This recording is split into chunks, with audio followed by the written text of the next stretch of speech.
चलिए बैठ जाइए सभी बच्चे। Good morning. अभी आपकी थियरी चल रही है और मुझे उम्मीद है पीछे की सारी चीज़ें आप लोगों को क्लियर हो गई होंगी। कल जो सिमिलैरिटी का एग्जाम्पल मैंने समकोण त्रिभुज में कराया था वो एग्जैक्टली क्लियर हो गया। घर जाकर कितने लोगों ने खुद से किया है उसको हाथ उठाइए। चलिए, मतलब आप लोगों को आ रहा होगा, पूछूंगा आखिरी में, मैं उसके आगे आ रहा हूँ। थोड़ा सा आगे पढ़ा लिया जाए, लास्ट के 10 या 15 मिनट में पूछ लेंगे क्वेश्चन हम। तो अभी आगे क्लास कंटिन्यू करते हैं। तो देखिए, हमने सिमिलैरिटी कॉन्ग्रुएंसी आपको पढ़ा दिया। अब सिमिलैरिटी के क्या रिजल्ट हैं उसको और थोड़ा एक्सटेंड करके देख लेते हैं हम। अभी तक तो आप ये जानते हैं कि अगर दो त्रिभुज समरूप हैं तो उनकी संगत भुजाएं समानुपाती होंगी और उनके संगत कोण बराबर होंगे। आप ये जानते हैं सिमिलैरिटी में। लेकिन और इसको विस्तृत रूप दिया जाए तो ये सीधे सीधे बोला जाएगा कि सभी संगत चीजें समानुपाती होंगी। जैसे मैं आपको दिखा दूं, देखिए ये एक ट्रायंगल है और एक ट्रायंगल ये है। नाम है इसका ABC, इसका नाम है PQR। ध्यान दीजिएगा, ये सब आपके थियरी वाली शीट में बनाकर हमने दिया हुआ है। तो यहां पर अगर संगत भुजाएं समानुपाती दिखाना है तो अगर ट्रायंगल लिख दिया है तो उसमें आपका एंगल के बारे में कोई जानकारी नहीं दिया है, तो आप क्लॉकवाइज या एंटी क्लॉकवाइज भुजाओं को संगत मान लेते हैं। आया समझ में? बस ये बोल दिया है ये दोनों त्रिभुज समरूप हैं तो इनमें संगत भुजाएं कौन सी होंगी, या तो क्लॉकवाइज में दोनों को उठा लीजिए या तो एंटी क्लॉकवाइज डायरेक्शन में आप भुजाओं को उठा लीजिए, वही आपकी संगत भुजाएं होंगी। आपकी एंटी क्लॉकवाइज डायरेक्शन ये है, क्लॉकवाइज डायरेक्शन ये है। एंटी क्लॉकवाइज मतलब घड़ी की सुइयों की विपरीत दिशा में चलिए और क्लॉकवाइज मतलब घड़ी की सुइयों के दिशा में आप चलिए, वो क्लॉकवाइज हो गया। तो चलिए ध्यान से देखिएगा। तो अगर यहां पर हमें बोल दिया गया है, बस इतना बोला गया है कि ये दोनों त्रिभुज हमारे सिमिलर है तो संगत भुजाएं समानुपाती, तो क्या हो जाएगा यहां पर AB बटा में BC बराबर AB बटा में PQ बराबर BC बटा में QR बराबर CA बटा में RP हो जाएगा। अब अगर यहां पर एक ऊंचाई गिरा दिया हमने ये H1 और यहां एक ऊंचाई गिरा दिया H2, तो संगत ऊंचाइयां भी क्या होंगी आपकी बराबर समानुपाती होंगी। आ रहा है समझ में? आपकी संगत ऊंचाइयां भी क्या होंगी समानुपाती, और जिस अनुपात में ये भुजाएं हैं उसी अनुपात में ये क्या होंगी ऊंचाइयां भी होंगी। संगत भुजाएं समानुपाती होती हैं तो संगत ऊंचाइयां भी क्या होंगी समानुपाती होंगी। क्लियर है? और सीधे सीधे इसको हम लिख सकते हैं is equal to H1 upon H2। भुजाओं का अनुपात ऊंचाइयों का भी अनुपात बराबर होगा। आगे और ऊंचाइयां खींचेंगे, मान लिया एक ऊंचाई वहां H डैश और यहां एक ऊंचाई H डबल डैश खींच लिया। ये ऊंचाई हो गई मान लिया H डैश और ये ऊंचाई हो गई H डबल डैश। तो यहां भी संगत ऊंचाइयां लेंगे तो वो भी क्या होंगी समानुपाती। तो यहां ले लें H डैश हो गया और यहां H डबल डैश हो गया। आ रहा है समझ में? क्लियर है सारे बच्चों को? कोई डाउट तो नहीं? ये ऊंचाई ले लेंगे, अगर मान लिया H2 हो गया तो ये ऊंचाई क्या हो गई मान लिया H3। तो H2 ले चुके हैं, इसमें ले चुके हैं, इसका नाम दे दें नहीं H डैश H, हाँ रुक जाइए, H1 डैश कर दें और इसको क्या कर दें H2 डैश कर दें। तो ये भी इनकी संगत ऊंचाइयां हो गई, तो ये किसके बराबर हो जाएगा H1 डैश और H2 डैश के। समझ में आ रहा है आपको? क्लियर है? संगत ऊंचाइयां भी क्या होंगी समानुपाती। त्रिभुज समरूप है तो सभी संगत चीजें समानुपाती इसकी होंगी। सभी संगत चीजें क्या होनी है समानुपाती होनी है। क्लियर है? और सबके अनुपात बराबर होंगे, भुजाओं का अनुपात, ऊंचाइयों का अनुपात सब बराबर होगा। अब आइए, ऊंचाई अगर छोड़ दिया जाए, हम माध्यिका उठाएं तो इसकी माध्यिका और इसकी माध्यिका संगत माध्यिकाएं लीजिएगा, उनका भी अनुपात इसके क्या होगा बराबर ही होगा। ध्यान से देखिएगा, अगर इस फिगर में ऊंचाई अगर मिटा दिया जाए, ऊंचाई अगर हटा दिया जाए, केवल माध्यिका खींचे, तो बच्चों ये माध्यिका हो गई, मान लिया इसका नाम M1 हो गया, एक ही माध्यिका खींच रहा हूं मैं, और ये इसकी संगत माध्यिका क्या हो गई M2 हो गई। तो इसका भी अनुपात इन सबके क्या होगा बराबर ही होगा। इसका भी संगत माध्यिकाओं का भी अनुपात इन सब के बराबर होना है, मतलब ये और बराबर किसके हो जाएगा, m1 बटा m2 के। अभी हमने केवल एक एक माध्यिका खींचा है, दो दो माध्यिका बची हुई है, तो उनका भी अनुपात इन सब के क्या होगा, बराबर होगा। सर्वांग समता में सब कुछ बराबर हो जाता है, लेकिन यहाँ सब कुछ समानुपाती हो जाता है, बराबर यहाँ नहीं होता।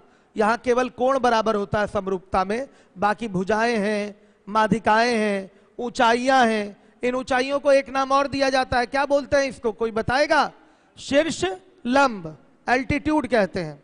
हाइट ऑफ द ट्रायंगल को क्या बोलेंगे, एल्टीट्यूड भी बोलते हैं। याद रखिएगा, मैंने पहले बताया है कि शीर्ष लंब क्या होता है, शीर्ष से डाला गया लंब शीर्ष लंब, इंग्लिश में एल्टीट्यूड कहते हैं। तो ऊंचाई भी बच्चे यही हो गई, ऊंचाई भी त्रिभुज की क्या होगी, शीर्ष से सामने वाली भुजा पर लंब डाल दीजिए, वो ऊंचाई हो गई। तो ऊंचाई और शीर्ष लंब दोनों क्या होगा, एक होगा। आ गया समझ में। तो भुजाओं का अनुपात शीर्ष लंबों या ऊंचाइयों के अनुपात के बराबर होगा, माध्यिकाओं के अनुपात के बराबर होगा, सब कुछ संगत होने चाहिए। अब माध्यिका हटा के हम बोल दे कोणर्धक, क्या बोल दे, कोणर्धक। मान लिया ये माध्यिका नहीं है, ये क्या है, एंगल बाइसेक्टर है, ये कोण इसके बराबर, ये माध्यिका नहीं है, ये एंगल बाइसेक्टर है, तो ये कोण इसके बराबर। अभी केवल एक एक ही कोणर्धक मैंने खींचा है, और ये भी संगत कोणर्धक है, ध्यान दीजिएगा। मान लिया इसका नाम A1 है, इसका नाम A2 है। एंगल बाइसेक्टर का भी रेशियो इन सबके क्या होगा, इक्वली होगा। एंगल बाइसेक्टर का रेशियो भी प्रोपोर्शनल होगा। अभी और भी एंगल बाइसेक्टर खींच लेंगे आप, तो सारे एंगल बाइसेक्टर का रेशियो क्या होना है, सेम होना है। क्लियर है सारे बच्चों को, आ रही है कि नहीं ये बात समझ में। तो ये और किसके बराबर हो जाएगा, A1 बटा A2 के। आ रहा है समझ में। तो संगत भुजाओं का अनुपात संगत माध्यिकाओं के, संगत शीर्षलंबों या ऊंचाइयों के, संगत कोणर्धकों के अनुपात के बराबर होगा, सब समानुपाती हैं। उसके बाद अगर हम बात कर लें परित्रिज्याओं की और अंतःत्रिज्याओं की, तो मान लिया पहले अंतःत्रिज्या पे आ जाते हैं। तो इसकी भुजाओं को टच करता हुआ एक वृत्त जाए, तो यही क्या कहलाएगा, अंतःवृत्त, इन सर्कल कहलाएगा। तो बच्चे ये क्या हो गया, इन रेडियस R1, ये इन रेडियस क्या हो गया, R2। तो इनकी भुजाओं का अनुपात इनकी त्रिज्याओं के भी अनुपात के बराबर होगा, समझिएगा। अंतःत्रिज्याओं के, यहां पर अंतःत्रिज्या है ये, तो अंतःत्रिज्याओं के अनुपात के भी बराबर होगा। मतलब करस्पॉन्डिंग साइड्स आपके प्रोपोर्शनल होंगे, और ये इक्वल होंगे किसके, करस्पॉन्डिंग इन रेडियस के। इन रेडियस मतलब होती है अंतःत्रिज्या, ठीक है। करस्पॉन्डिंग इन रेडियस ना बोल के इन रेडियाई बोलेंगे प्लूरल में, ठीक है। रेडियस का प्लूरल क्या होता है, रेडियाई होता है। अंतः त्रिज्याओं के, संगत अंतः त्रिज्याओं के अनुपात के बराबर होगा संगत भुजाओं का अनुपात। क्लियर है, सब कुछ समानुपाती बच्चे, सब कुछ समानुपाती। इक्वल तो सर्वांग समता में होता है, लेकिन सिमिलरिटी में प्रोपोर्शनल होता है। रेशियो इक्वल होंगे, क्या होंगे, रेशियो इक्वल होंगे। हर एक बच्चा ध्यान देगा। तो इन भुजाओं का अनुपात इनकी त्रिज्याओं के भी अनुपात के क्या होगा, बराबर होगा, समझिएगा।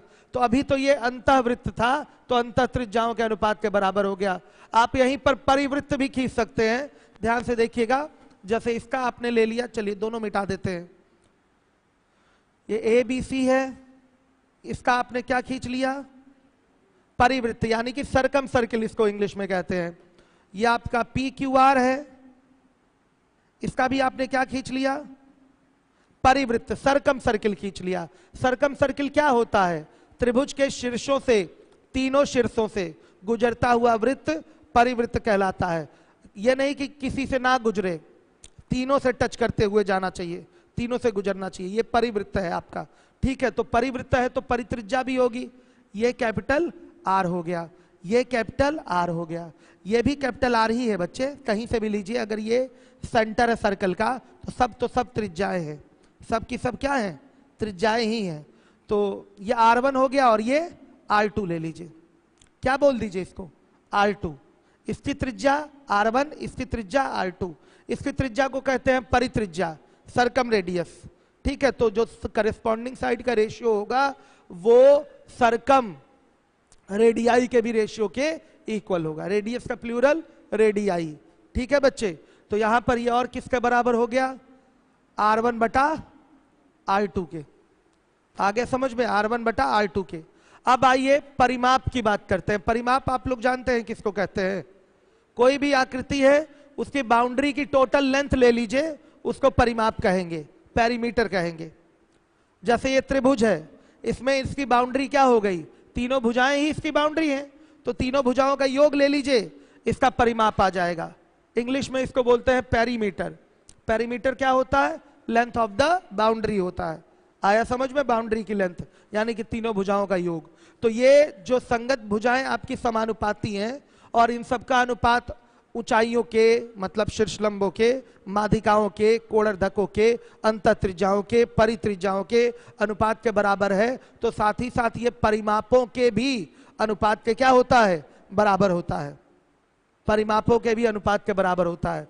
जैसे हम दिखा दें आपको, दो ट्रायंगल ले लेते हैं, नाम है इसका ABC और इसका नाम है PQR।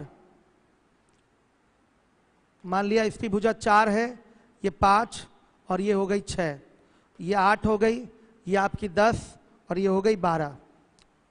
क्या ये दोनों ट्रायंगल बनना पॉसिबल है? हाँ पॉसिबल है। देख भी लिया करिए कि जो आपने साइड माना है क्या ये एग्जिस्ट करेगा, बताइए एग्जिस्ट कर रहा है। दो भुजाओं का, दो छोटी भुजाओं का योग अगर बड़ी भुजा से अधिक है तो त्रिभुज बनना संभव है। ठीक है, ये सही है, ट्रायंगल जो हमने उठाया सही उठाया है। अब देखिए इसके परिमाप की बात करेंगे।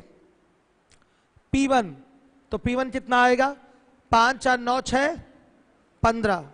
और अगर इसके परिमाप P2 की बात करेंगे तो ये आ गया 8 12 20 और 10 30। सही है। तो अगर मैं इनकी संगत भुजाओं का अनुपात देखूं तो 4/8 बराबर 6/12 बराबर 5/10 कितना आ रहा है, 1/2। सब कितना आ रहा है, 1/2 आ रहा है।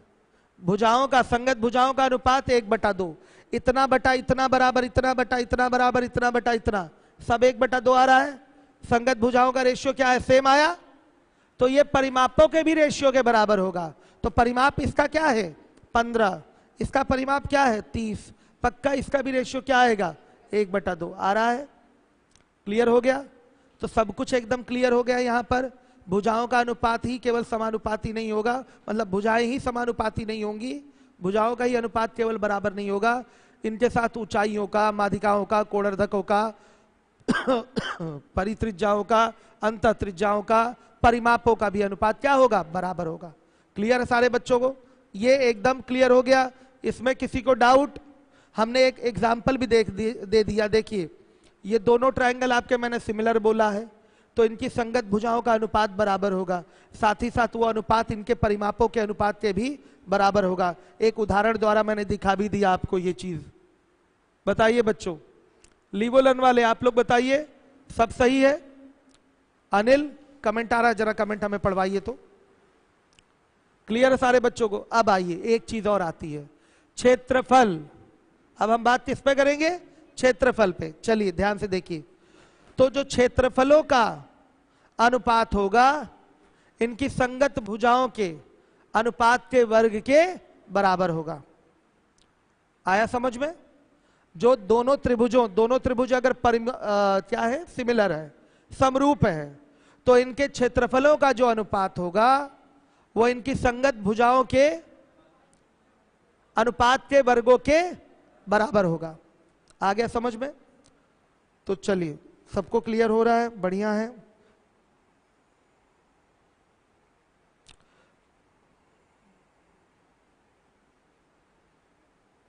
लीजिए हर एक बच्चा ध्यान दे। क्लियर हो गया? तो इसको भी लिख देते हैं हम। अगर हम मान लें कि ये एक ट्रायंगल है इस तरह से, 3 4 5 90 डिग्री एक समकोण त्रिभुज है। फिर एक ट्रायंगल है हमारा, नाम है इसका 6 8 10, ये भी एक समकोण त्रिभुज है, नाम है इसका PQR। इसका नाम क्या है, AB। अच्छा उल्टा लिख दिए क्या, कोई बात नहीं, ABC और ये PQR हो गया। ABC एक ट्रायंगल है, PQR एक ट्रायंगल है। समझ रहे हैं आप लोग? क्लियर है ये चीज? तो देखिए इनकी संगत भुजाओं का अनुपात क्या होगा, बताइएगा 6 बटा में इसका ABC पहले ले रहा हूं, 6 बटा 3 बराबर 8 बटा 4 बराबर 10 बटा 5। हमने इसका पहले उठाया भुजा, इसका बाद में। इसकी भुजाएं बड़ी हैं तो अब हम क्या करें? कोई जरूरी है कि हमेशा छोटी रहेंगी? नहीं, कुछ भी हो सकता है। तो इसकी भुजाएं यही है तो यही उठाया हमने। तो भुजाओं का अनुपात सब क्या आ गया? 2 बटा 1। क्या आ गया? 2 बटा 1। तो इनके क्षेत्रफलों का अनुपात जानते हैं क्या आएगा? 4 बटा 1 आएगा। इनके क्षेत्रफलों का अनुपात क्या आएगा? 4 बटा 1। मैं दिखा देता हूं। देखिए समकोण त्रिभुज का इसका क्षेत्रफल क्या होगा? इसको बोलेंगे आधार, इसको बोलेंगे ऊंचाई। लंबवत भुजाएं हैं समकोण त्रिभुज की, तो ये आधार बन जाती है और ये ऊंचाई हो जाएगी, या ये अगर आधार है तो ये ऊंचाई हो जाएगी। तो त्रिभुज के क्षेत्रफल का फॉर्मूला क्या होगा? 1 बटा 2 आधार गुणे ऊंचाई। कितना आया? 6 यूनिट स्क्वायर। सही है। और इसका एरिया निकालेंगे तो 1 बटा 2 गुणे आधार इसका 8 हो जाएगा और ऊंचाई 6। तो कितना? 24 यूनिट स्क्वायर। तो इनके क्षेत्रफलों का अनुपात लेंगे तो क्या आएगा? 24 बटा 6, तो 4 बटा 1 आ गया कि नहीं? देख लीजिए, इनकी भुजाओं का अनुपात 2 बटा 1 आ रहा है। भुजाओं का अनुपात 2 बटा 1, तो क्षेत्रफलों का अनुपात क्या आ गया? 4 बटा 1 आया कि नहीं आया? तो ये 4 बटा 1 क्या है? 2 बटा 1 का वर्ग है कि नहीं? तो अगर त्रिभुज समरूप हैं तो उनके क्षेत्रफलों का जो अनुपात होगा उनकी भुजाओं के वर्गों के अनुपात के बराबर होगा। सही है। इनके एरिया का जो रेशियो होगा, करस्पॉन्डिंग एरिया का रेशियो करस्पॉन्डिंग साइड्स के रेशियो के स्क्वायर के बराबर होगा। क्लियर है सारे बच्चों को? उदाहरण समझ में आया आप लोगों को? क्लियर है? अगर नहीं समझ में आया, कई लोग कहेंगे सर आप यहाँ A लीजिए, यहाँ B लीजिए, यहाँ C लीजिए, ये P ले लीजिए, ये Q, ये R, क्या फर्क पड़ता है? कोई फर्क पड़ा? मान लिया भुजाओं का अनुपात हमने इस तरह से लिया, इसको पहले इसको बाद में, तो क्या आएगा? 3 बटा 6 बराबर 4 बटा 8 बराबर 5 बटा 10। कितना आ गया? 1 बटा 2 आया सब। 1 बटा 2। तो इसका एरिया कितना आ रहा है? 6 और इसका एरिया 24। तो इनके एरिया का रेशियो क्या आएगा? 6 बटा 24, यानी कि 1 बटा 4 आ गया। 1 बटा 4। तो बताइए इनकी भुजाओं का अनुपात आ रहा है 1 बटा 2 और इनके एरिया का जो अनुपात आ रहा है वो 1 बटा 4 आ रहा है। तो साफ दिखाई दिया है कि क्षेत्रफलों का अनुपात भुजाओं के अनुपात के वर्ग के क्या है? बराबर है। समझ में आ गया? तो अगर कहीं आपसे बोल दे कि 2 त्रिभुज समरूप है तो उनके क्षेत्रफलों का अनुपात क्या होगा, तो आप कहेंगे सर उनकी भुजाओं के वर्गों के अनुपात के बराबर होगा। आया समझ में? अगर आपसे कोई कह दे कि भुजाओं का अनुपात क्षेत्रफलों के हिसाब से बताइए, तो आप क्या बोलेंगे? भुजाओं का अनुपात क्षेत्रफलों के वर्गमूलों के अनुपात के बराबर होगा। समझ रहे हैं आप लोग? यहां क्या हो रहा है? AB बटा PQ बराबर BC बटा QR बराबर CA बटा RP। इन सब में स्क्वायर लगा देंगे तो ये किसके बराबर होगा? ट्रायंगल ABC का क्षेत्रफल बटा ट्रायंगल PQR का क्षेत्रफल। लिखा हुआ है नोट में आपके। अगर यहां से स्क्वायर हटा दें तो ये केवल भुजाओं का अनुपात हो गया, तो ये किसके बराबर होगा? यहां अंडर रूट लग जाएगा, क्षेत्रफलों के वर्गमूलों के अनुपात के बराबर होगा। अगर मैं आपसे सवाल पूछूं, बताइएगा 2 त्रिभुज समरूप हैं, उनके भुजाओं का अनुपात 1:2 है, तो उनके क्षेत्रफलों का अनुपात क्या होगा? 1:4 होगा। यदि 2 त्रिभुज समरूप हैं, उनकी भुजाओं का अनुपात 1:7 है, तो उनके क्षेत्रफलों का अनुपात 1:49 होगा। स्क्वायर हो जाता है। अगर 2 त्रिभुज समरूप है, उनके क्षेत्रफलों का अनुपात 64:81 है, 64:81 है, तो उनकी भुजाओं का अनुपात क्या होगा? 8:9 होगा। सही है। अगर मैं कहूं कि 2 त्रिभुज समरूप है, 2 नहीं 5 त्रिभुज समरूप है, 5 त्रिभुज समरूप है, उनकी ऊंचाइयों का अनुपात 1:2, 3:3, 4:5 है, तो उनके क्षेत्रफलों का अनुपात क्या होगा बताइए। ऊंचाइयों का अनुपात 1, 2, 3, 4, 5 है, तो उनके क्षेत्रफलों का अनुपात सीधे ऊंचाइयों के अनुपातों का स्क्वायर हो जाएगा, यानी कि 1, 4, 9, 16, 25, ये इनके क्षेत्रफलों का अनुपात हो जाएगा। क्षेत्रफलों का अनुपात जस्ट आपका रिलेट होगा ऊंचाइयों से भी तो होगा, माध्यिकाओं से भी तो होगा, क्योंकि भुजा आपकी किससे डायरेक्ट कनेक्ट है, भुजाओं का अनुपात सीधे माध्यिकाओं के अनुपात के, ऊंचाइयों के अनुपात के और बाकी कोणर्धकों के अनुपात के, त्रिज्याओं के अनुपात के बराबर है। तो क्षेत्रफल डायरेक्ट इनके भी तो स्क्वायर के रेशियो के बराबर होगा, केवल भुजा के थोड़ी बोलेंगे। समझ में आ रहा है आप लोगों को? पीछे तक बच्चे बताइएगा, क्लियर है ना सबको? बढ़ूं आगे, एकदम समझ में आ गया। अब इसके बाद बात आती है ये आपकी बेसिक प्रोपोर्शनैलिटी थ्योरम, आधारभूत समानुपातिकता प्रमेय, इसको कहते हैं थेल का प्रमेय। थेल्स प्रमेय हम लोग जनरली बोलते हैं, लेकिन वो इंग्लिश में समझिए वो आपका थेल्स लिखा रहता है, इसका मतलब थेल्स का, हम लोग उसको हिंदी में थेल्स बोल देते हैं, वो थेल थ्योरम है। आया समझ में? कहीं कहीं हिंदी में लिखा रहता है थेले का प्रमेय, आप एनसीईआरटी वाली बुक देखेंगे तो उसमें थेले का प्रमेय लिखा हुआ है। जनरली हम लोग बचपन से थेल्स थ्योरम बोलते आ रहे हैं, थेल्स प्रमेय, लेकिन वो क्या है? थेल प्रमेय है। क्या है? थेल प्रमेय है। सही है बच्चों? आपके जो शीट हमने टेलीग्राम पे दिया है वहां पर आपका जो स्पेलिंग के थोड़ा सा करेक्शन है, उसमें ध्यान दीजिएगा। एपिस्ट्रॉफी वाला फिगर थोड़ा गलत लग गया है, आप देखिए एपिस्ट्रॉफी वाला फिगर किधर लगा हुआ है, गलत है ना, थोड़ा आगे बढ़ गया है ना वो। चलिए, तो अंदर होना चाहिए इसके पहले, तो आप समझ गए होंगे वैसे। तो थेल का प्रमेय क्या है? थेल महोदय ने क्या बोला है?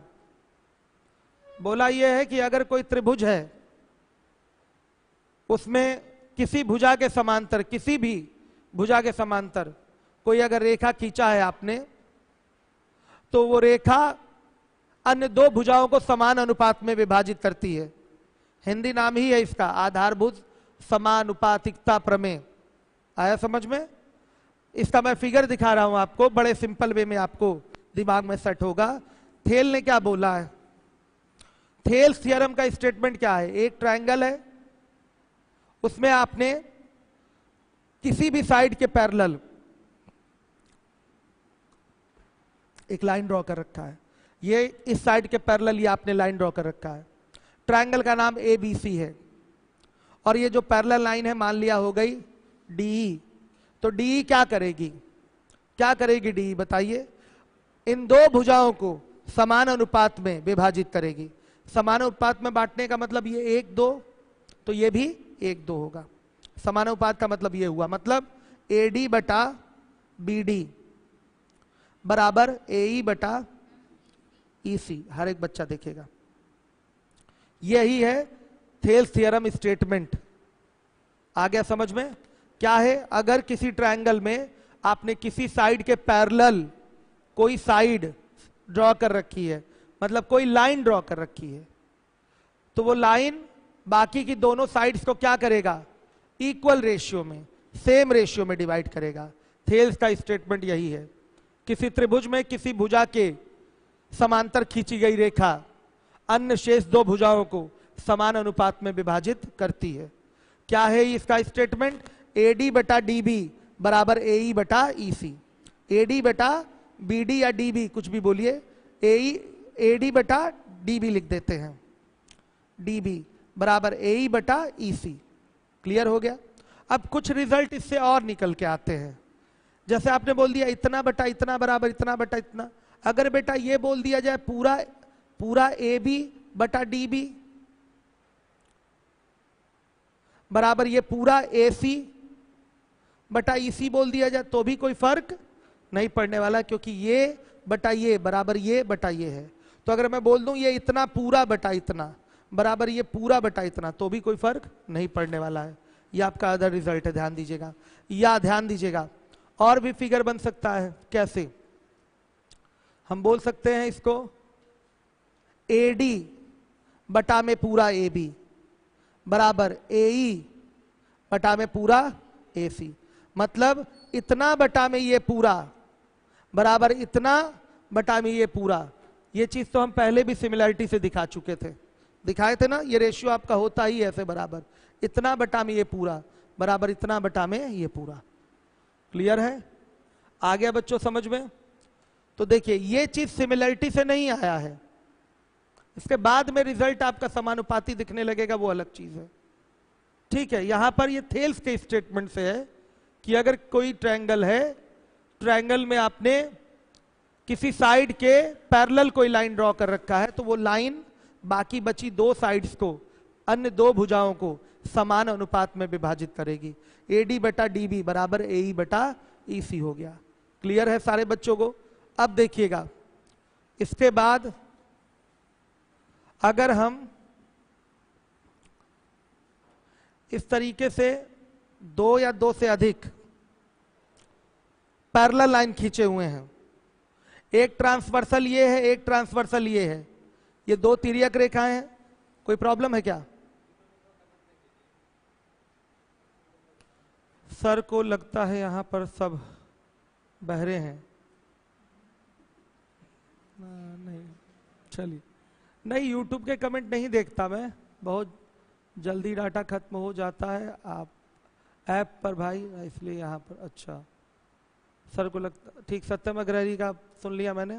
बहरे नहीं, आप लोग समझदार हैं, ठीक है, तब तो यूट्यूब पे हैं आप लोग। चलिए, अब कमेंट को देखा ही नहीं जाता, हम लोग फालतू में करते हैं, आस्था कह रही हैं। चलिए और नीचे करते हैं कमेंट। देखिए कमेंट इसलिए नहीं देखा जाता, आप लोग इंटरप्ट करते हैं। अगर कहीं प्रॉब्लम हो रही है टाइप करके पूछो भाई, बट यहां अब देखिए सबका कमेंट तो देखिए कॉमन एक कमेंट ले लिया जाता है। जैसे मुझको पता है, इतना साल से मैं पढ़ा रहा हूं, तो मुझे पता है कि बच्चों को कहां कहां डाउट है। मैं इतनी बार चीजों को क्लास में पढ़ा चुका हूं, तो मुझे पता है कहां कहां डाउट है, इसलिए एक ही चीज हम बार बार रिपीट कर देते हैं। तो चूंकि अब क्लास के बीच में आपकी कोई इंफॉर्मेशन किसी बैच के बारे में लेना है कि इसके बाद क्या पढ़ाएंगे, कल कब कब बैच चलेगा, तो वो सब कहाँ हम दे पाएंगे, इसमें क्लास का फ्लो टूट जाता है। इसलिए देखिए नाम तो हम सबका लेना चाहते हैं, लेकिन बाउंडेशन है टाइम का, टाइम लिमिट है ना यहाँ पर। तो 1 घंटे की क्लास है, उसमें भी हम पता चला 10-15 मिनट कमेंट पढ़ने में निकाल दें, तो बच्चों बताइए आप ही का तो नुकसान होगा। हम नहीं चाहते कि आप लोग का नुकसान हो। और यूट्यूब पे कोई बहरा नहीं है, अग्रहरी, ध्यान दीजिएगा, शिवम अग्रहरी, सभी लोग पढ़ने वाले बच्चे हैं, ईमानदारी और मेहनत से पढ़ाई करिए। और मैंने अनिल सर को बैठा रखा है लीवोलन का कमेंट देखने के लिए, यूट्यूब का भी देख लिया करिए, दोनों कमेंट देखकर हमको बताया करिए क्या बच्चा। मैं उनके कमेंट अवश्य रिप्लाई करूंगा जो कहेंगे दोबारा बताइए। यूट्यूब पे इसलिए मैं ज्यादा ध्यान नहीं देता, फर्जी बच्चे बोल देते हैं दोबारा बताइए, मन आया चलो बोल दिया दोबारा बताइए, तो इससे क्या होता है, क्लास डिस्टर्ब होती है। जेन्युइनली लीवोलन का एक एक कमेंट ले रहा हूं मैं। क्यों? लीवोलन के सारे कमेंट बता रहे हैं ना आप मुझे। लीवोलन में बच्चा कोई भी पूछ लेता है, दोबारा बताइए तिबारा बताइए, बताया जाता है। लेकिन यूट्यूब पे बच्चे फर्जी भी बोल देते हैं, क्योंकि बाहरी बच्चे भी होते हैं, तो सोचे चलो थोड़ा डिस्टर्ब कर लें, मजा लेके आते हैं टीचर से, तो मजा लेने चले आते, कहते हैं दोबारा बताइए नहीं समझ में आया, क्या पढ़ा रहे हैं हमको समझ में ही नहीं आ रहा है। मतलब उनके मन में जो आता है जिस तरह से कह देते हैं। इसलिए मैं बहुत ही सीरियस नहीं लेता यूट्यूब के कमेंट को, ये सच्चाई है, बहरा कोई नहीं है, आप सभी हमारे छात्र हैं। देखिएगा 3 आपने इस तरह से पैरेलल लाइन ड्रॉ कर लिया, ये ट्रांसवर्सल है, ये क्या है, ट्रांसवर्सल है, एक और ये दो ट्रांसवर्सल है, तिर्यक रेखा है। क्लियर है? तो अब ये तिर्यक रेखा क्या करेगी, ध्यान से देखिएगा। तिर्यक रेखा को ये समांतर रेखाएं किस तरीके से बांटेंगी, समान अनुपात में, ये पार्ट बटा ये पार्ट बराबर ये पार्ट बटा ये पार्ट। आ गया समझ में? तिर्यक रेखा का ये हिस्सा बटा ये हिस्सा बराबर तिर्यक रेखा का ये हिस्सा बटा ये हिस्सा। ये रेशियो क्या होगा, सेम होगा। तो यहां आएगा आपका, जैसे मान लिया A है, B है, ये C है, ये D है, ये E है और ये F है, तो क्या आ जाएगा, AB बटा में BC बराबर DE बटा में आपका EF। सही है? ये भी उसी से आया, अगर आगे बढ़ा दें, लग गया थेल्स, बताइए, इतना बटा इतना बराबर इतना बटा इतना, उसी तरह से इसमें आ जाएंगे, समझिएगा, सेम रेशियो सब बटेगा कि नहीं, इतना बटा इतना बटा इतना बराबर इतना बटा इतना बटा इतना, मतलब इतना इष्टू इतना इष्टू इतना इज इक्वल टू इतना इष्टू इतना इष्टू इतना हो जाएगा। सही है। पैरेलल, पैरेलल, हाँ हाँ, तो भी जैसे आप ये कहना चाहते हैं ऐसे, ये कहना चाहते हैं ना इस तरीके की, तो भी ये भाग ये भाग ये भाग ये भाग ये भाग ये भाग बराबर है। थोड़ा हम इस तरह से करके दिखा दें, ठीक, सब पैरेलल है। इतना बटा इतना बराबर इतना बटा इतना होगा। सही है। या अगर ऐसे ऐसे खींचा गया तो भी इतना बटा इतना बराबर इतना बटा इतना होगा, मतलब समान अनुपात में ये बटेगा। क्लियर हो गया। इस पे भी न्यूमेरिकल क्वेश्चन आएंगे आपके शीट 1 में ही आएंगे। हो गया ये चीज। इसके बाद बताइए कौन सा पॉइंट था। हाँ, एंगल बाइसेक्टर थ्योरम, कोण अर्धक प्रमेय। सत्यम अग्रहरी कह रहे हैं जी सर, सॉरी, चलिए कोई बात नहीं। सत्यम,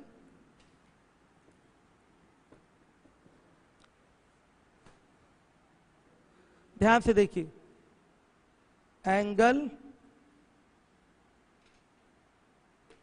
बाइसेक्टर थ्योरम, वो भी क्या है, इंटीरियर। कोण अर्धक प्रमेय, वो भी आंतरिक। पानी पी लूं और कमेंट भी देख लूं, रुक जाइए।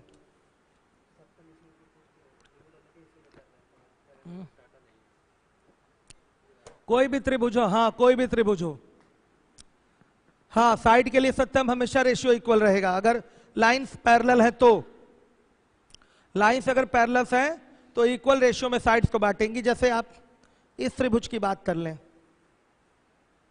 सत्यम, ये त्रिभुज आपके सामने है, थेल साई ये लगाते हैं, यहां से आपने इस लाइन के पैरेलल ये लाइन खींच लिया। ध्यान से देखिएगा, ये भुजा आपकी ये 4 सेंटीमीटर की भुजा थी और ये मान लिया आपकी 10 सेंटीमीटर की भुजा है। हर एक बच्चा देखे, अगर ये 1 और 3 में बटा है तो ध्यान दीजिएगा, तो ये बटेगा 2.5 और 7.5 में।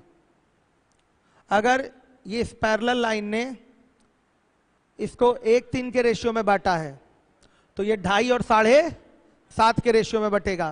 प्रॉपर रेशियो लेंगे तो इसका भी रेशियो क्या आएगा, 1 और 3 ही आएगा। समझिएगा, सत्यम अग्रहरी, क्लियर हो गया आपको। साइड ये 4 सेंटीमीटर की भुजा है, ये 10 सेंटीमीटर की भुजा है।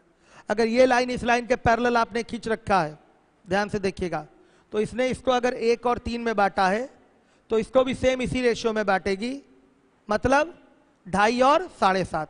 2.5 7.5 का मतलब क्या हुआ बताइए, 1 और 3 ही तो हुआ, ये भी तो रेशियो 1 और 3 का है। तो सत्यम अग्रहरी क्लियर हो गया होगा। ये सभी त्रिभुज के लिए लागू होता है, सबके लिए लागू होता है। ठीक है, अब आ जाइए, एंगल बाइसेक्टर थ्योरम 2 होते हैं, एक इंटीरियर और एक क्या होगा, एक्सटीरियर। तो आंतरिक कोण अर्धक प्रमेय का स्टेटमेंट क्या है, सुन लीजिएगा। आंतरिक कोण अर्धक प्रमेय का स्टेटमेंट क्या है, किसी त्रिभुज में किसी कोण का अर्धक, अगर मैं कोण बोलूं तो हमेशा वो आंतरिक होगा, वाह्य के लिए वाह्य लिखना पड़ता है या बोलना पड़ता है। अगर मैं केवल कोण बोल रहा हूं, केवल एंगल बोलूं, तो आप हमेशा क्या समझेंगे, बिना बोले लिखे इंटीरियर समझेंगे। मैं स्टेटमेंट देने जा रहा हूं, सुनिएगा ध्यान से। किसी त्रिभुज में किसी कोण का अर्धक सामने वाली भुजा को अन्य शेष 2 भुजाओं के अनुपात में विभाजित करता है। यह आंतरिक कोण अर्धक प्रमेय है। किसी त्रिभुज में किसी कोण का, शीट नहीं मिली है क्या आपको, थियरी वाली मिली है तो उसी से छापिएगा ना। अच्छा, ये रफ लिख रही है, फेयर, फेयर क्यों लिख रही हैं, आपको उसी से छापना है। यहां केवल पॉइंट नोट किया करिए जो मैं बोला करूं बस, बाकी फेयर वहां घर पे बनाइए। ठीक है, कुछ चीजें जैसे अलग से फिगर यहां बनाना होता है समझाने के लिए, जो कि वहां नहीं बना हुआ है, तो उसको बना लिया करिए आप लोग। कोई अलग पॉइंट यहां बताया जा रहा है तो उसको नोट कर लिया करिए। ये तो एक ऐसी बेसिक शीट मैंने दिया हुआ है थियरी के लिए कि लिखाना कम पड़े, मुझे केवल समझाना रहे, समय बचेगा ना इससे। तो क्या मैंने स्टेटमेंट दिया था, एक बार फिर दोहराना पड़ेगा। आंतरिक कोण अर्धक प्रमेय क्या होता है, किसी त्रिभुज में, किसमें, किसी त्रिभुज में, मतलब कोई भी त्रिभुज हो, किसी त्रिभुज में किसी कोण का अर्धक सामने वाली भुजा को अन्य शेष 2 भुजाओं के अनुपात में विभाजित करता है। जैसे देख लीजिए, ये एक ट्रायंगल है, in any triangle angle bisector of any angle divides the opposite side in the ratio of other two sides.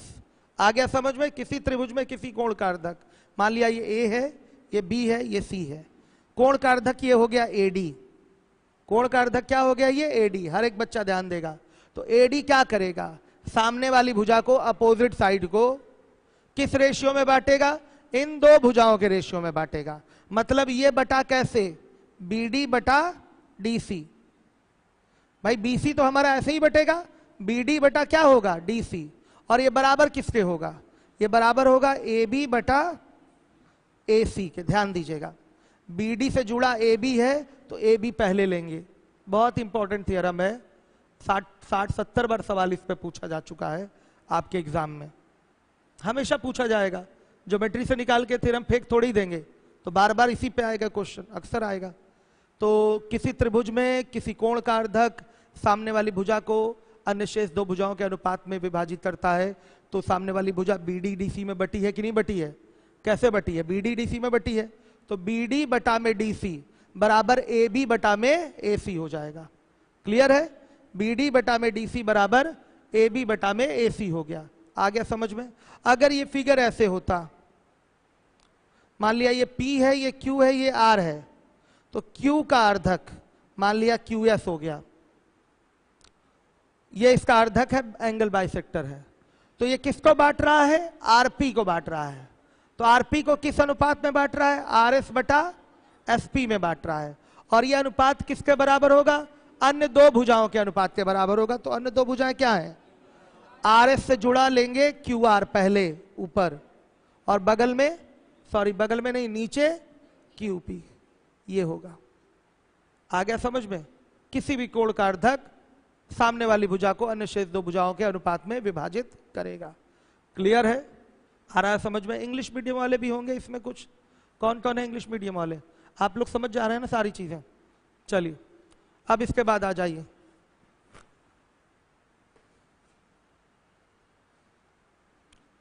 कोई भी त्रिभुज। हाँ अच्छा, बार बार वही मेरा ध्यान जा रहा है। अब है एक अगला theorem, angle bisector. Angle bisector theorem ये भी है, लेकिन क्या है? ये एक्सटीरियर,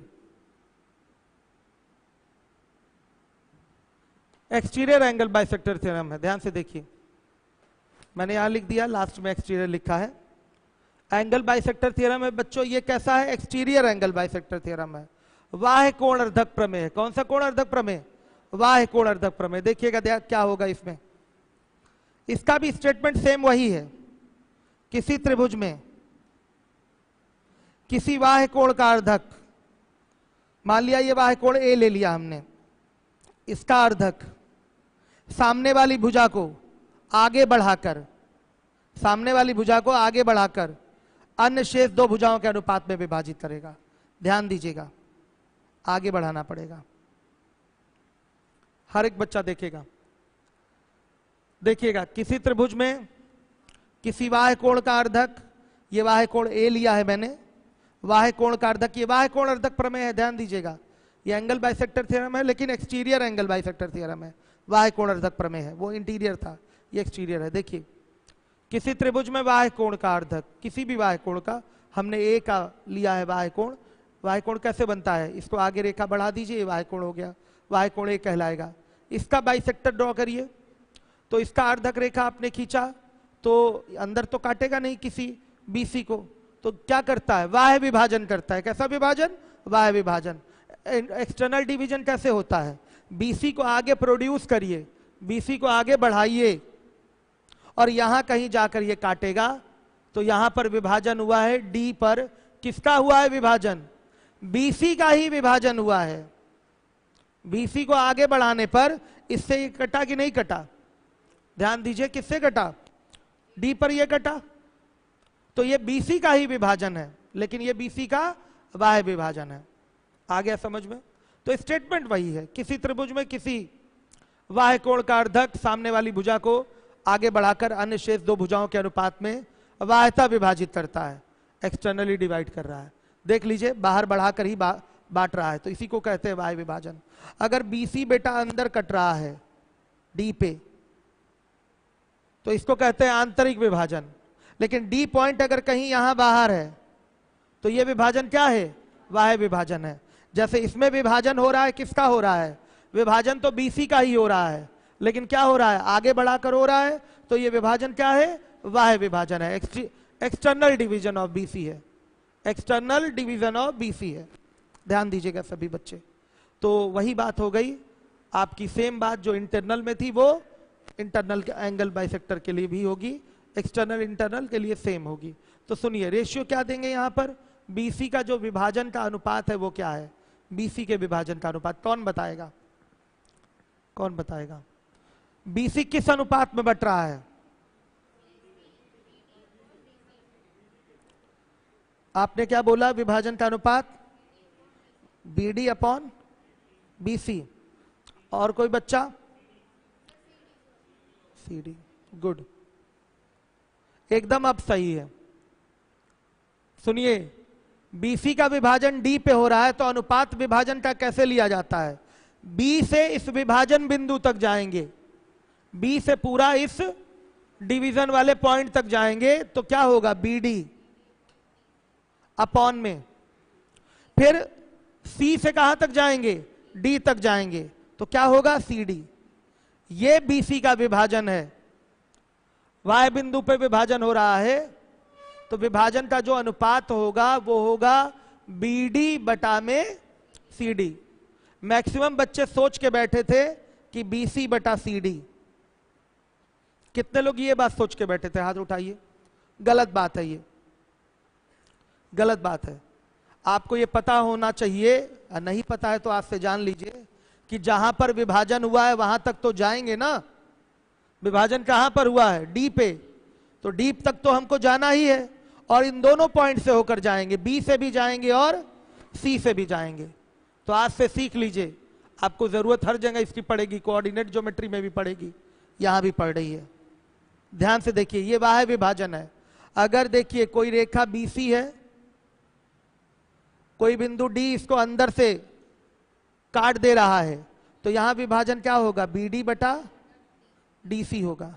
यह अंतः विभाजन है। कैसा विभाजन? अंतः विभाजन। अगर कोई रेखा आपकी BC है, कोई बिंदु D इसको बाहर से विभाजित कर रहा है, तो यह विभाजन कैसा विभाजन है? BC का ये बाह्य विभाजन है। BC का क्या है? ये बाह्य विभाजन। इसमें अनुपात क्या होगा? B से D तक जाएंगे BD, और C से D तक जाएंगे CD। लेकिन ये विभाजन क्या है? Y है, ये Y विभाजन है। BC का विभाजन D पे हुआ है, लेकिन बाह्यता विभाजित हुआ है BC। क्लियर है? तो एक खास चीज दिखाई दे रही होगी, चाहे विभाजन अंतः हो चाहे विभाजन बाह्यता हो, आपका दोनों में रिजल्ट BD बटा DC ही है या CD है, दोनों में बराबर रहता है, चाहे अंतः हो चाहे Y हो। क्लियर है सारे बच्चों को? तो अब कोई कंफ्यूज नहीं होगा। इसको लेकर किसी को कंफ्यूजन है तो बताइए। नहीं आता, यही पैटर्न है, समझ लीजिए इसको। विभाजन इसी तरीके से होता है। विभाजन बिंदु तक तो जाएंगे ना मेजरमेंट करने के लिए। जैसे इसमें B से D तक आए हैं, फिर C से D तक आए हैं कि नहीं? उसी तरह से इसमें भी B से D तक आएंगे और फिर C से D तक आएंगे। तो दोनों का रेशियो तो सेम होगा। ध्यान से देखिए, BD बटा CD, वहां भी BD बटा CD। मतलब लिखने का जो तरीका है वो क्या है? सेम है। दोनों का लिखने का तरीका क्या रहेगा? सेम रहेगा। समझिए बात को। BD बटा CD वो भी, BD बटा CD ये भी होगा। लेकिन एक अंतः है और एक क्या है? बाह्यता है। एक अंतः है और एक बाह्यता है। क्लियर है सारे बच्चों को? आ रहा है ना समझ में? एक अंतः है और एक बाह्यता है। लिखने वाला फिगर सेम होगा, न्यूमेरिकल वैल्यू अलग होगी। समझ में आया? BD बटा CD दोनों होगा। हो गया? समझ में आ गया? तो देखिए यहां पर आ गया BD बटा CD। बाह्य कोण A का अर्धक जो है AD, BC को आगे बढ़ाकर कहां बांटा है? D पे बांटा है। तो BC के विभाजन का जो अनुपात होगा, किसके विभाजन का? BD के विभाजन नहीं, विभाजन बीसी का ही हो रहा है, तो बीसी के विभाजन का जो अनुपात होगा वो बीडी बटा सीडी होगा, और ये बराबर किसके होगा? अन्य शेष दो भुजाओं के अनुपात के। तो बताइए बीडी से जुड़ी हुई भुजा कौन सी है? A B. और बताइए सीडी से जुड़ी हुई भुजा एसी है कि एडी है? कई लोग एडी सोचेंगे, लेकिन एडी त्रिभुज की कोई भुजा है ही नहीं। त्रिभुज की भुजा तो एसी है, एबी है, बीसी है। बीसी का तो विभाजन ही हो गया है, तो जो विभाजन होगा उसका अनुपात क्या होगा? अन्य शेष दो भुजाओं के अनुपात में विभाजन होगा, मतलब ए बी बटा क्या होगा? ए सी होगा, ए बी बटा ए सी। ये कहानी खत्म। ये था आपका बाह्य कोण का अर्धक वाला प्रमेय, इसको कहते हैं बाह्य कोण अर्धक प्रमेय, एक्सटीरियर एंगल बाइसेक्टर थियरम। आ गया समझ में? चलिए अब मैं आपसे पूछूंगा,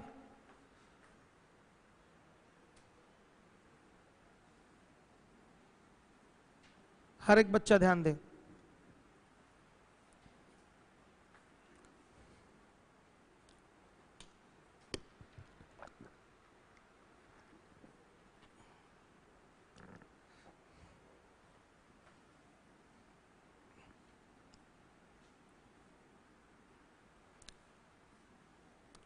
हर एक बच्चा देखेगा।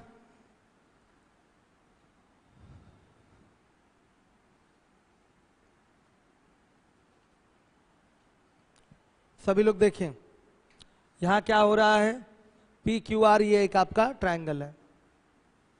इसमें हम ले लेते हैं बाह्य कोण आर। ठीक है, ये ले लिया हमने, सही है बच्चों। बाह्य कोण का अर्धक ले लिया, जो कि क्यूपी को आगे बढ़ाकर कहां काट रहा है? एस पे काट रहा है।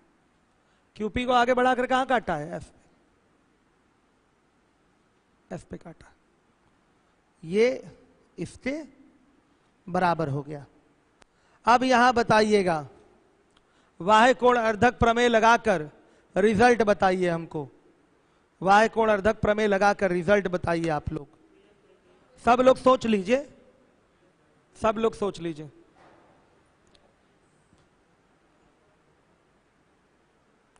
सब लोग सोचिए। ट्रायंगल है आपका पी क्यू आर, इसमें बाह्य कोण आर का जो अर्धक है वो क्यूपी को आगे बढ़ाकर एस पे काट रहा है, क्यूपी को आगे बढ़ा के एस पे काट रहा है। तो बताइए यहां पर हमें बताइए आप लोग, क्या होगा बाह्य कोण अर्धक प्रमेय के हिसाब से statement? Exterior angle bisector theorem के हिसाब से स्टेटमेंट क्या होगा बताइए।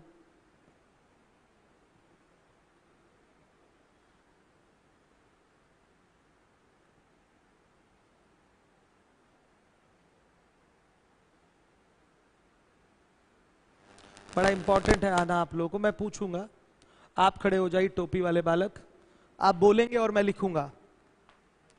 बताइए, बोलिएगा। हाँ, क्यू एस अपॉन, कोई बोलेगा नहीं, पी एस बराबर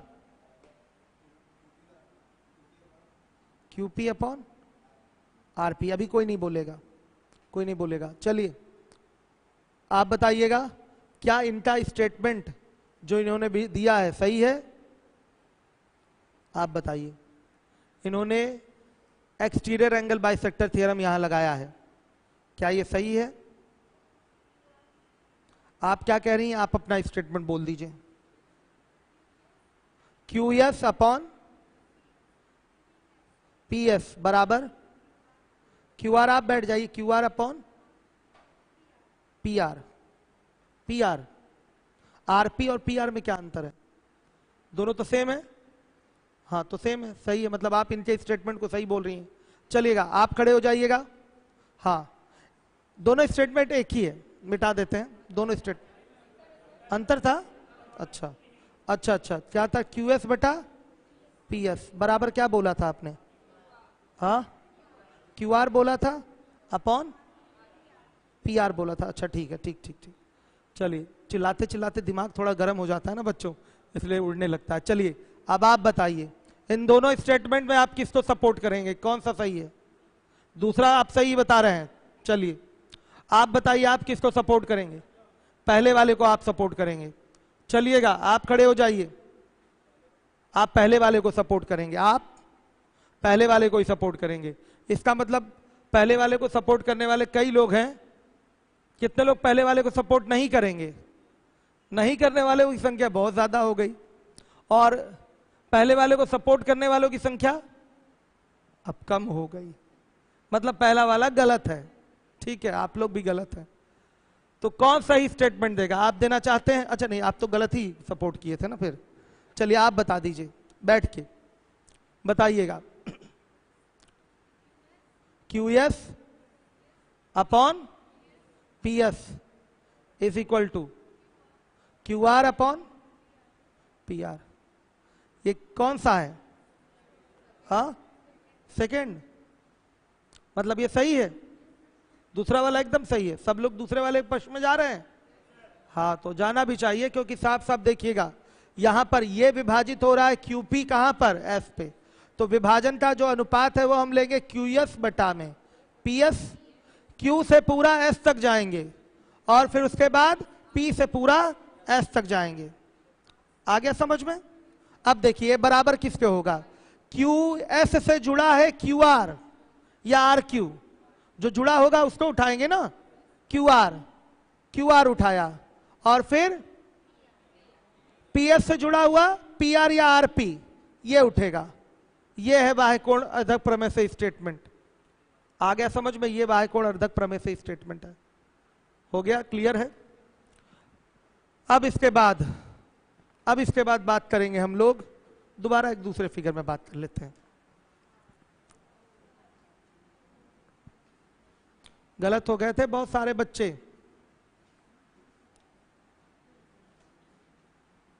X Y Z, ये एंगल Y बाह्यकोण इसका बना लिया, एंगल Y का बाह्यकोण आपने बना लिया, बाह्यकोण का अर्धक ले लिया।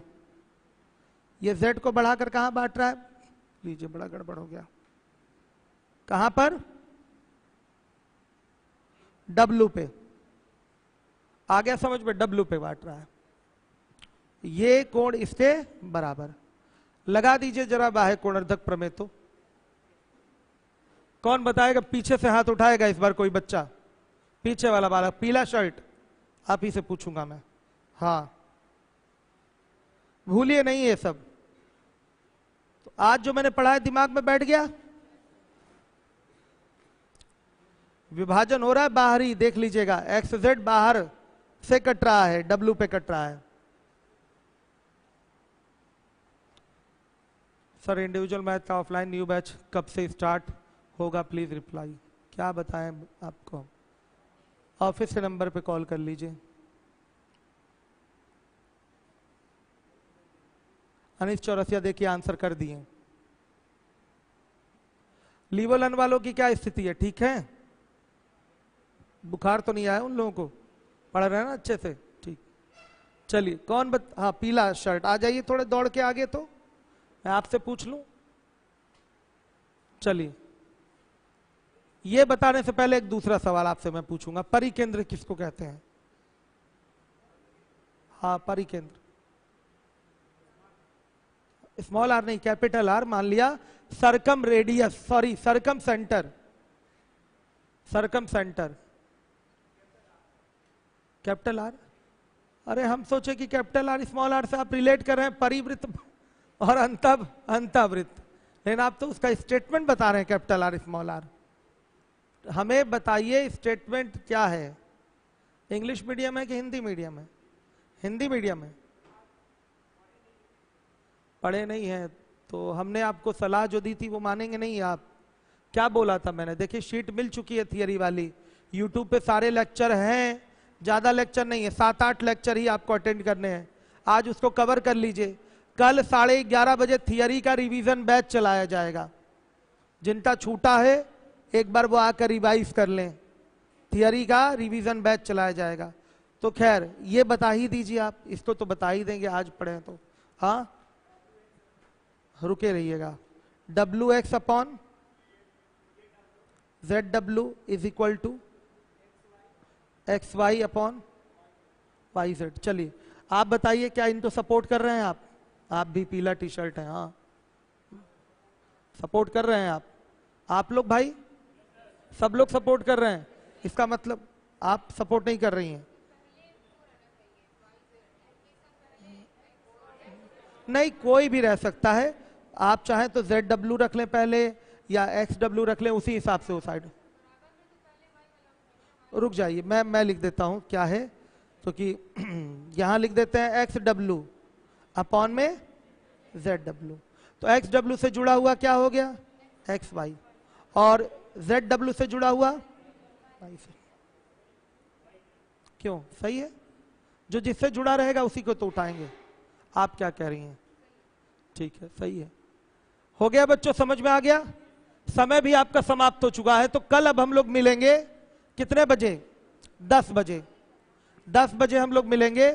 सीरीज वाला पूरा एक टॉपिक बहुत बेहतरीन ढंग से आपको पढ़ाया जाएगा कि रीजनिंग का भी एक पार्ट तैयार हो जाए और इसका रिवीजन चलेगा। दूसरी चीज, कल 10 बजे मेरा एक UPSI का वर्कशॉप है, तो जो आप से जुड़े हुए बच्चे होंगे बाहर, उनको कल 10 बजे यहाँ पर अंदर भेज दीजिएगा। समझ में आया, जो बाहर के बच्चे हैं जो आपसे जुड़े हुए हैं उनको कल भेज दीजिएगा। 10 बजे UPSI का और लेखपाल का वर्कशॉप है। बच्चियां जाइए पहले, सोशल डिस्टेंसिंग का ध्यान रखिए विशेष। एक्सपर्ट आए हैं, क्वेश्चन पूछना है पूछ लीजिए।